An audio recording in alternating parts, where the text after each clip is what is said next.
तो चला आगाज रन का, युग बदलने की तैयारी, जीत उसी की होगी जिसका संघर्ष होगा जारी। आप सभी जानते हैं कि बिहार पुलिस में बम्पर भर्ती निकल गया है और इतिहास में पहली बार जो है बिहार में 21,391 पदों पर जो है बहाली होगी। और आप सभी अगर मन लगा के पढ़ते हैं, अगर आप 60-70 क्वेश्चन भी करते हैं तो आपका सिलेक्शन इस बार हो जाएगा, क्योंकि इस बार सीट बहुत ज़्यादा है।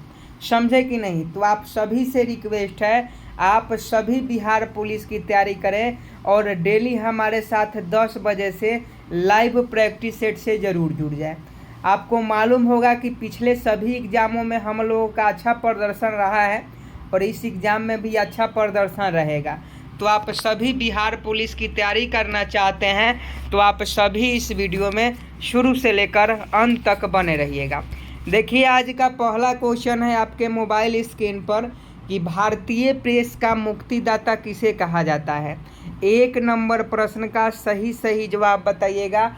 हर प्रश्न के लिए आपको 5 सेकंड का समय दिया जाएगा। 5 सेकंड के अंदर आपको सही जवाब बताना है। तो फटाफट बताइए कि भारतीय प्रेस का मुक्तिदाता किसे कहा जाता है।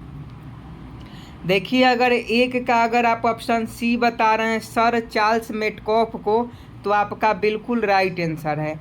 1 का अगर आप ऑप्शन सी बता रहे हैं तो आपका सही जवाब हो जाएगा।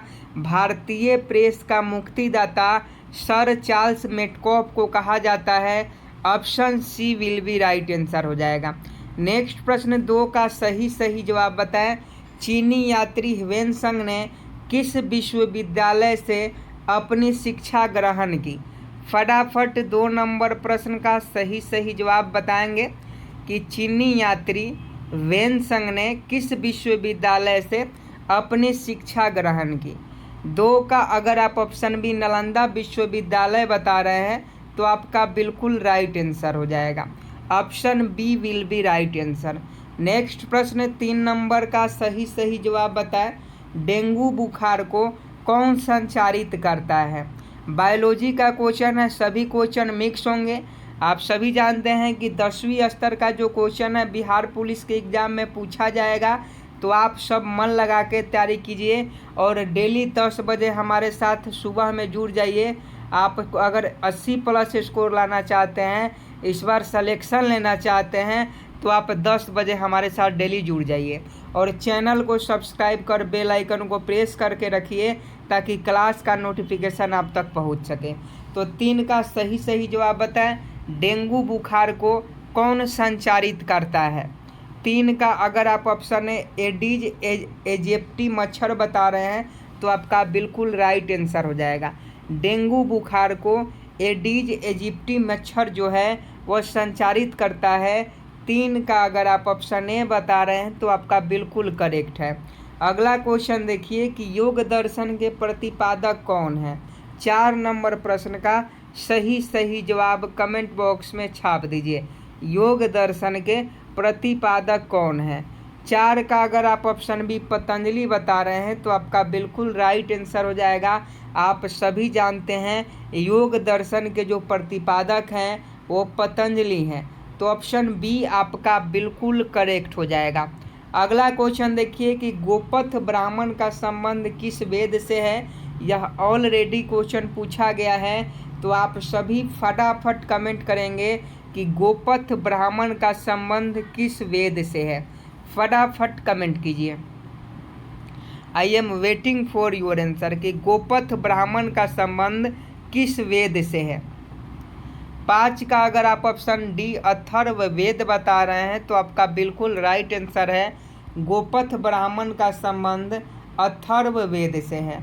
तो 5 का ऑप्शन डी बिल्कुल करेक्ट हो जाएगा। अगला क्वेश्चन देखिए, अष्टप्रधान का संबंध किससे है। 6 नंबर प्रश्न का सही जवाब बताएंगे। अष्टप्रधान का संबंध किससे है। अगर आप शिवाजी बता रहे हैं तो आपका बिल्कुल राइट आंसर हो जाएगा। शिवाजी बिल्कुल करेक्ट हो जाएगा।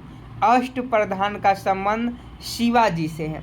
कुछ लोग कृष्णदेव राय भी बता रहे होंगे, लेकिन ये गलत है। अष्टप्रधान पूछा जा रहा है तो इसका सही जवाब शिवाजी हो जाएंगे। ऑप्शन बी, ये क्वेश्चन का सही जवाब बताएं। पहले आप लोग सही जवाब बताएं कि कृष्णदेव राय होगा या शिवाजी होगा, क्योंकि कन्फ्यूजन है। तो फटाफट कमेंट बॉक्स में इस प्रश्न का सही जवाब बताएं।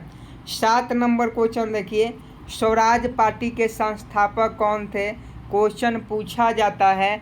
तो फटाफट छाप दीजिए कि स्वराज पार्टी के संस्थापक कौन थे। 7 का अगर आप ऑप्शन सी आर दास बता रहे हैं तो आपका बिल्कुल राइट आंसर हो जाएगा। स्वराज पार्टी के संस्थापक कौन थे, सी आर दास थे। 7 का अगर आप ऑप्शन सी बता रहे हैं तो आपका बिल्कुल करेक्ट है।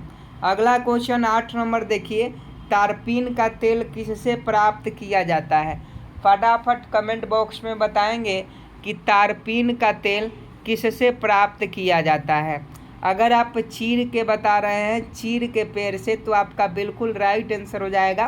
तारपीन का जो तेल होता है वह चीड़ के पेड़ से प्राप्त किया जाता है। नेक्स्ट प्रश्न देखिए, साहित्य अकादमी का मुख्यालय कहाँ स्थित है, क्वेश्चन पूछा जाता है साहित्य अकादमी का मुख्यालय कहाँ स्थित है। फटाफट कमेंट बॉक्स में छाप दीजिए। नई दिल्ली बता रहे हैं तो आपका बिल्कुल करेक्ट आंसर है। अगला क्वेश्चन देखिए, पूछा जाता है प्रथम पृथ्वी सम्मेलन कहाँ पर हुआ था। फटाफट कमेंट बॉक्स में छाप दीजिए, प्रथम पृथ्वी सम्मेलन कहाँ पर हुआ था। यह आपका रियो डी जेनेरो में हुआ था। रियो डी जेनेरो आपका बिल्कुल राइट आंसर हो जाएगा। प्रथम पृथ्वी सम्मेलन रियो डी जेनेरो में हुआ था, तो इसका सही जवाब ऑप्शन बी हो जाएगा। अगला क्वेश्चन पूछा जाता है असहयोग आंदोलन की शुरुआत कब की गई। 11 का फटाफट कमेंट बॉक्स में छाप दीजिए कि असहयोग आंदोलन की शुरुआत कब की गई। तो 11 का अगर आप ऑप्शन बी 1920 बता रहे हैं तो आपका बिल्कुल राइट आंसर है। असहयोग आंदोलन की शुरुआत 1920 ईस्वी में किया गया। तो 1920 अगर बता रहे हैं तो आपका बिल्कुल राइट आंसर हो जाएगा, और 1922 में इसको स्थगित कर दिया गया था। अगला क्वेश्चन देखिए कि अंतर्राष्ट्रीय आपराधिक पुलिस संगठन, जिसे हम लोग इंटरपोल कहते हैं, इंटरपोल का मुख्यालय कहाँ पर स्थित है। अंतर्राष्ट्रीय आपराधिक पुलिस संगठन इंटरपोल का मुख्यालय कहाँ पर स्थित है, इसका सही जवाब बताना है। तो यह आपका लियोन में है। लियोन में इंटरपोल का मुख्यालय स्थित है। अगला क्वेश्चन पूछा जाता है बुद्ध की मृत्यु क्या कहलाता है। बुद्ध भगवान की मृत्यु क्या कहलाता है। फटाफट कमेंट बॉक्स में बताएं कि बुद्ध भगवान की मृत्यु क्या कहलाता है। आप सभी जानते हैं बुद्ध भगवान की जो मृत्यु है महापरिनिर्वाण के नाम से जाना जाता है। ऑप्शन सी अगर बता रहे हैं तो आपका बिल्कुल करेक्ट है। अगला क्वेश्चन प्रशीतक के रूप में किसका उपयोग किया जाता है। 14 का सही जवाब बताएं कि प्रशीतक के रूप में किसका उपयोग किया जाता है। ऑप्शन सी देख लीजिए और ऑप्शन डी भी देख लीजिए, उसके बाद सही जवाब बताएं। तो फ्रियान को प्रशीतक के रूप में फ्रियान को जो है प्रयोग किया जाता है, तो इसका सही जवाब ऑप्शन डी हो जाएगा। अगला क्वेश्चन कतई जहर प्रश्न है और बार बार पूछा जाता है कि पटना उच्च न्यायालय की स्थापना कब की गई। 15 का सही जवाब बताएं कि पटना उच्च न्यायालय की स्थापना कब की गई। आपको बता दें पटना उच्च न्यायालय की स्थापना 1916 ईस्वी में की गई। 1916 ईस्वी में पटना उच्च न्यायालय की स्थापना की जाती है। तो 15 का अगर आप ऑप्शन सी बता रहे हैं तो आपका बिल्कुल करेक्ट आंसर है। आज हम बात करने वाले हैं बिहार पुलिस कांस्टेबल नई भर्ती 2023 के बेस्ट बुक के बारे में, जो कि चक्षु पब्लिकेशन का है। आप सभी जानते हैं कि बिहार पुलिस में 21,391 पदों पर बम्पर भर्ती का नोटिफिकेशन निकाल दिया गया है, और यह बुक एक प्रकार का संपूर्ण स्टडी गाइड है जिसमें 3000 प्लस बहुविकल्पीय प्रश्न, 5 साल का प्रीवियस ईयर क्वेश्चन जो है इसमें दिया गया है। इसमें समान अध्ययन, सामान्य हिंदी, इंग्लिश, गणित, करंट अफेयर्स और बिहार एक अवलोकन, यानी सभी क्वेश्चन आपके लेटेस्ट सिलेबस एवं पैटर्न पर आधारित है। यहाँ पूरा क्वेश्चन आपको देखने को मिल जाएगा। जो लोग भी बिहार पुलिस में इस बार एक सीट पक्का करना चाहते हैं वो लोग सिलेबस वाइज पढ़ेंगे। और बेस्ट बुक जो है आपको चक्षु पब्लिकेशन का बिहार पुलिस का बेस्ट बुक यह देखने को मिल जाएगा। तो क्या सोच रहे हैं? अगर आप चाहते हैं इस बुक को लेना तो आप इसे ऑनलाइन मंगा सकते हैं। साथ में इनका प्रैक्टिस सेट भी आता है। आप सभी जानते हैं स्टडी गाइड के साथ साथ प्रैक्टिस करना भी आपके लिए ज़रूरी होता है। तो आप इस दोनों बुक को जरूर मंगवा लीजिएगा। लिंक वीडियो के डिस्क्रिप्शन में दे दिया गया है। क्वेश्चन 16 नंबर है कि बुद्धा स्मृति पार्क कहाँ पर स्थित है? बुद्धा स्मृति पार्क कहाँ पर स्थित है? 16 नंबर प्रश्न का सही जवाब कमेंट करेंगे। 16 का अगर आप ऑप्शन सी पटना बता रहे हैं तो आपका बिल्कुल राइट आंसर है। पटना में बुद्धा स्मृति पार्क है। उम्मीद है आप घूमने भी गए होंगे, नहीं गए हैं तो एक बार ज़रूर जाइए और याद कीजिए कि बुद्धा स्मृति पार्क पटना में है। अगला क्वेश्चन देखिए, उर्वशी के लेखक कौन है? क्वेश्चन ऐसे पूछा जाता है और कतई जहर प्रश्न है, तो याद रखना होगा कि उर्वशी के लेखक कौन है। तो 17 का सही जवाब बताएं, उर्वशी के लेखक कौन है? उर्वशी के लेखक रामधारी सिंह दिनकर हैं।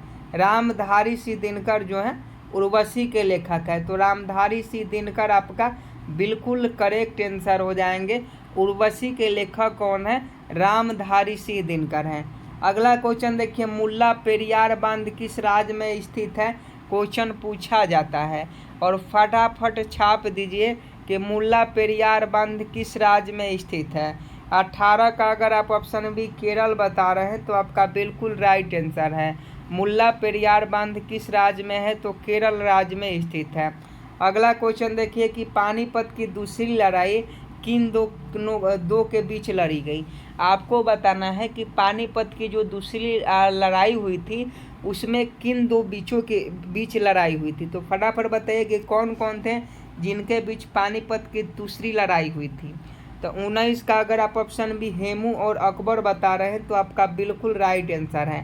पानीपत की दूसरी लड़ाई हेमू एवं अकबर के बीच हुई थी।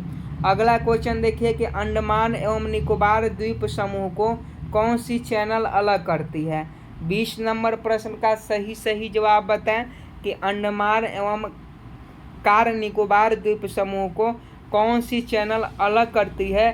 तो 20 का अगर आप ऑप्शन बी 10 डिग्री चैनल बता रहे हैं तो आपका बिल्कुल करेक्ट है। अगला क्वेश्चन है कि किस रक्त में कोई एंटीबॉडी नहीं होता है? बायो का क्वेश्चन है तो फटाफट छाप दीजिए। बहुत ईजी है कि किस रक्त वर्ग में कोई एंटीबॉडी नहीं पाई जाती है। यह AB होता है। AB जिनका भी रक्त समूह होता है इनमें किसी प्रकार का एंटीबॉडी नहीं पाई जाती है। तो AB आपका बिल्कुल राइट आंसर हो जाएगा। अगला क्वेश्चन भी इम्पोर्टेंट है कि सर्वोच्च न्यायालय कितने प्रकार के रिट जारी करता है? फटाफट 22 का सही जवाब बताएं कि सर्वोच्च न्यायालय कितने प्रकार के रिट जारी करता है? यह आपका 5 प्रकार का रिट जारी करता है। सर्वोच्च न्यायालय जो है 5 प्रकार का रिट आपका जारी करता है। इसका सही जवाब ऑप्शन सी हो जाएगा। अगला प्रश्न देखिए कि कौन सा अनुच्छेद बच्चों को कारखाना में कार्य करने पर प्रतिबंध लगाता है? फटाफट 23 का सही जवाब बताएं कि कौन सा अनुच्छेद बच्चों को कारखाना में कार्य करने पर प्रतिबंध लगाता है? तो यह आर्टिकल 24 है। आर्टिकल 24 जो है बच्चों को कारखाना में कार्य करने पर प्रतिबंध लगाता है। तो इसका सही जवाब आर्टिकल 24 हो जाएगा। अगला क्वेश्चन देखिए कि प्रति 2 वर्षों के उपरांत राज्यसभा के कितने सदस्य सेवानिवृत्त हो जाते हैं? एक क्वेश्चन पूछा जाता है तो आपको याद रखना होगा। बहुत ज़्यादा इम्पोर्टेंट है कि प्रति 2 वर्षों के उपरांत राज्यसभा के कितने सदस्य सेवानिवृत्त हो जाते हैं? तो यह 1/3 होते हैं। क्वेश्चन पूछा जाता है, मध्य निषेध में ऐसे क्वेश्चन पूछे गए हैं। अगला क्वेश्चन देखिए कि भारत में पुनः जजिया कर किसने लागू किया? ये भी क्वेश्चन बहुत ज़्यादा इम्पोर्टेंट है। तो 25 का सही जवाब बताएं कि भारत में पुनः जजिया कर किसने लागू किया? तो आप सभी जानते हैं यह औरंगजेब ने भारत में पुनः जजिया कर लागू किया। तो औरंगजेब आपका बिल्कुल करेक्ट हो जाएंगे। अगला क्वेश्चन देखिए, भारत में मीठे पानी की सबसे बड़ी झील कौन सी है? तो आप सभी जानते हैं वुलर झील आपका बिल्कुल करेक्ट हो जाएगा। वुलर झील जो है भारत में मीठे पानी की सबसे बड़ी झील है। अगला क्वेश्चन पूछा जाता है, मानव विकास रिपोर्ट कौन प्रकाशित करता है? फटाफट 27 का सही जवाब बताएं कि मानव विकास रिपोर्ट कौन प्रकाशित करता है। तो आप सभी जानते हैं यूएनडीपी जो है यह प्रकाशित करता है मानव विकास रिपोर्ट। मानव विकास रिपोर्ट यूएनडीपी प्रकाशित करता है। यूएनडीपी का मुख्यालय कहाँ है? आप कमेंट बॉक्स में हमें ज़रूर बताएं कि यूएनडीपी का मुख्यालय कहाँ है। नेक्स्ट प्रश्न 28 नंबर आपके मोबाइल स्क्रीन पर है, फटाफट कमेंट बॉक्स में बताइएगा, कपड़ा धोने के सोडे का रासायनिक सूत्र क्या होता है? कपड़ा धोने के सोडे का रासायनिक सूत्र क्या होता है? इस प्रश्न का सही जवाब बताएं। Na2CO3। Na2CO3 जितने भी बच्चे बता रहे हैं उनका बिल्कुल राइट आंसर है। कपड़ा धोने के सोडे का रासायनिक सूत्र Na2CO3 होता है। अगला क्वेश्चन देखिए कि महात्मा गांधी किस वर्ष भारतीय राष्ट्रीय कांग्रेस के अध्यक्ष बने? तो यह आपका 1924 में हो जाएंगे। 1924 में महात्मा गांधी जो थे वह भारतीय राष्ट्रीय कांग्रेस के अध्यक्ष बने थे। बेलगांव अधिवेशन में क्वेश्चन पूछा जाता है, बेलगांव अधिवेशन कब हुआ? 1924 में। उसके अध्यक्ष कौन थे? महात्मा गांधी थे। अगला क्वेश्चन देखिए कि भारत छोड़ो आंदोलन के समय भारत के वायसराय कौन था? फटाफट 30 नंबर प्रश्न का सही जवाब बताएं कि भारत छोड़ो आंदोलन के समय भारत के वायसराय कौन था? यह आपका वायसराय कौन था? लॉर्ड लिनलिथगो था। क्वेश्चन बीपीएससी में भी पूछा गया है कि भारत छोड़ो आंदोलन के समय भारत के वायसराय कौन था? तो लॉर्ड लिनलिथगो था। तो 30 का ऑप्शन भी बिल्कुल करेक्ट हो जाएगा। अगला क्वेश्चन पूछा जाता है कि रावी नदी का वैदिक नाम क्या है? रावी नदी का वैदिक नाम, तो रावी नदी का जो वैदिक नाम है वह आपका परुशनी नदी है। क्वेश्चन याद रखिएगा, रावी नदी का वैदिक नाम क्या है? परुशनी नदी है। अगला क्वेश्चन का सही जवाब कमेंट बॉक्स में कमेंट कीजिएगा कि रंजीत सिंह एवं लॉर्ड मिंटो, रंजीत सिंह एवं लॉर्ड मिंटो के बीच कौन सी संधि हुई थी? फटाफट छाप दीजिए कि रंजीत सिंह और लॉर्ड मिंटो के बीच में कौन सी संधि हुई थी? तो इस संधि को अमृतसर की संधि कहा जाता है। राजा रंजीत सिंह और लॉर्ड मिंटो के बीच अमृतसर की संधि हुई थी। नेक्स्ट प्रश्न का फटाफट सही जवाब बताएं कि भारत के किस राज्य को देवभूमि के नाम से जाना जाता है? भारत के किस राज्य को देवभूमि के नाम से जाना जाता है? कमेंट करेंगे फटाफट। उत्तराखंड, बिल्कुल राइट आंसर है। उत्तराखंड आपका बिल्कुल सही जवाब हो जाएगा। भारत के उत्तराखंड राज्य को देवभूमि के नाम से जाना जाता है। अगला क्वेश्चन देखिए कि जांघ की हड्डी को क्या कहा जाता है? जांघ की हड्डी को क्या कहा जाता है? तो फीमर कहा जाता है। फीमर जो है जांघ की हड्डी को कहा जाता है। अगला क्वेश्चन देखिए, नींबू में कौन सा अम्ल पाया जाता है? फटाफट कमेंट बॉक्स में छापिए कि नींबू में कौन सा अम्ल पाया जाता है। नींबू में जो होता है साइट्रिक अम्ल पाया जाता है। बहुत बार ये क्वेश्चन करवाए हैं कि नींबू में साइट्रिक अम्ल पाया जाता है। अगला क्वेश्चन देखिए, राजा राम मोहन राय ने हिंदू कॉलेज की स्थापना कब की थी? राजा राम मोहन राय ने हिंदू कॉलेज की स्थापना कब की थी? 1857 में की थी। 36 का अगर आप ऑप्शन बी बता रहे हैं तो आपका बिल्कुल करेक्ट हो जाएगा। अगला क्वेश्चन है, नरौरा नाभिकीय विद्युत संयंत्र किस राज्य में है? आप सभी जानते हैं उत्तर प्रदेश में है, तो उत्तर प्रदेश सही जवाब हो जाएगा। अगला क्वेश्चन देखिए, राज विलय नीति को किसने प्रतिपादन किया? फटाफट कमेंट बॉक्स में कमेंट करेंगे कि राज विलय नीति को किसने प्रतिपादन किया। तो ये प्रतिपादन डलहौजी के द्वारा किया गया, तो डलहौजी आपका बिल्कुल राइट आंसर है। अगला क्वेश्चन देखिए, संत कबीर के गुरु कौन थे? तो संत कबीर के गुरु रामानंद थे, सभी लोग जानते हैं। अगला क्वेश्चन देखिए, अटाकामा मरुस्थल किस महाद्वीप में है? तो 40 का यह दक्षिण अमेरिका हो जाएगा। और आज का लास्ट प्रश्न है, ध्रुवों पर दिन की अवधि क्या होता है? होमवर्क का क्वेश्चन है, सभी लोग इस प्रश्न का सही जवाब होमवर्क में देंगे। और आपको बता दें कि डेली 10 बजे से बिहार पुलिस के लिए क्लास शुरू हो गया है। हम लोग का नाम है टेस्ट सीरीज का अब की बार वर्दी हमार। तो अब की बार वर्दी हमार अगर आप टेस्ट सीरीज में भाग लेना चाहते हैं तो डेली 10 बजे से आइएगा और प्ले लिस्ट भी बना गया है, सभी शुरू से लेकर अंत तक वीडियो को देखिएगा, तभी आपको फ़ायदा होगा। और चैनल को सब्सक्राइब कर बेल आइकन को प्रेस कर लीजिएगा। जय हिंद, जय भारत।